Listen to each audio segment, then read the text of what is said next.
আসসালামু আলাইকুম। তো আজকে আমরা শিখাবো আপনারা কীভাবে এই ধরনের প্রফেশনাল লেভেলের থাম্বনেল তৈরি করতে পারবেন।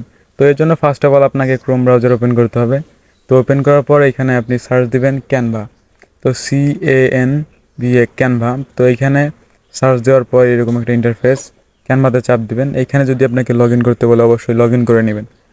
তারপর এইখানে সার্চ অপশন, এখানে চাপ দিবেন। তো এখানে সার্চ দিয়ে লিখবেন ইউটিউব থাম্বনেল। তো আমিও লিখে দিতেছি ইউটিউব থাম্বনেল।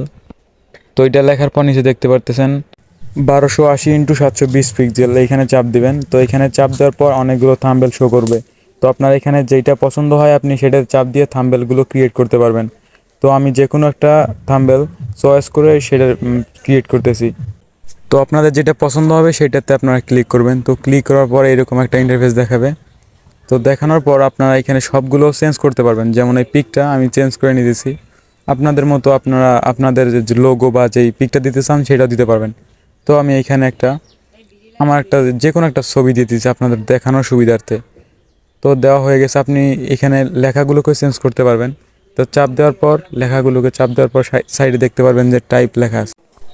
তো এখানে আপনি যে লেখাটা লিখতে চান সেটা দিয়ে দিবেন। তো এখানে লেখাটার উপর চাপ দিলে দেখতে পাচ্ছেন এডিট, সাইডে দেখতে পাবেন এখানে কালার অনেক কিছু দেওয়া যায়, এডিট। এখানে আপনি ক্রস করে দিয়ে আপনার যে লেখাটা দরকার আপনি সেটা লিখে দেবেন। তো এইভাবেই আমাদের প্রফেশনাল থাম্বনেলগুলো তৈরি করা হয়। তো এইখান থেকে এডিট হয়ে গেলে তো আপনারা উপরে দেখতে পারবেন যে ওইখানে এক্সপোর্ট না একটা অপশন আছে, এখানে চাপ দিলে আপনাদের থাম্বনেলটা কিছুক্ষণের মধ্যে এক্সপোর্ট হয়ে যাবে। তো ভিডিওটা কেমন লাগলো, ভালো লাগলে অবশ্যই লাইক কমেন্ট করে পাশেই থাকবেন। ধন্যবাদ, দেখা হবে পরের কোনো ভিডিওতে।